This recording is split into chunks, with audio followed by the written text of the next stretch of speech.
Hello everyone, আসসালামু আলাইকুম। আপনাদের মাঝে একটা ভিডিও নিয়ে হাজির হলাম। শাক রান্না করতেছি, সেদ্ধ বলেন, রান্না বলেন, যাই বলেন না কেন। আজকে শাকটা কিন্তু এটা হচ্ছে কলাই শাক। যারা গ্রামে থাকে তারা জানবে, অবশ্যই শহরে যারা থাকে তারাও কিনে খেতে পারে।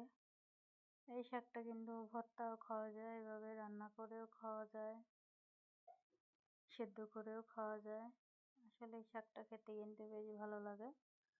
আমাদের কাছে ভালো লাগে, আপনাদের কাছে কেমন লাগে কমেন্ট করে জানাবেন। আর যদি আমার ভিডিওটা ভালো লাগে অবশ্যই লাইক, কমেন্ট এবং সাবস্ক্রাইব করে দেবেন।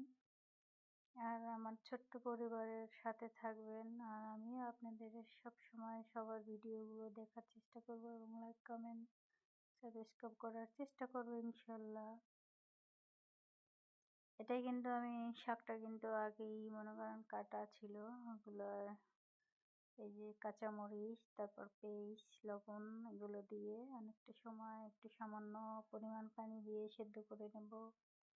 কারণ এটা সেদ্ধ করতেও অনেক সময় লাগে, কারণ এটা সেদ্ধ না হলে কিন্তু খেতে ভালো লাগবে না। তাই অনেকটা সময় নিয়ে এটা সেদ্ধ করে নিলাম। এই যে উল্টিয়ে পাল্টিয়ে দিলাম, নয়তো কিন্তু আবার লেগে যাবে, খেতে ভালো লাগবে না, পড়া পড়া গন্ধ আসবে। তাই আবার বেশি নাড়লে কিন্তু এই শাকটা টক লাগে, তাই বেশিও নাড়া যাবে না। মাঝে মাঝে একটু নাড়াচাড়া দিতে হবে। অনেকটা সময় নিয়ে নাড়াচাড়া করে সেদ্ধ করে নিলাম।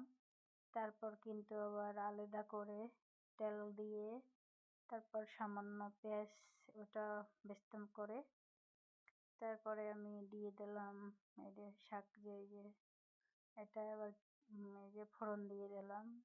এরকমের শাকটা রান্না খেতে কিন্তু বেশ ভালো লাগে আমাদের কাছে। আপনাদের কাছে কেমন লাগে আবার কমেন্ট করে জানাবেন। এই শাকটা দিয়ে কিন্তু পেট ভরে ভাত খাওয়া যায়, রুটি দিয়েও খাওয়া যায়, মুড়ি দিয়ে খাওয়া যায়। আমরা খেয়ে থাকি।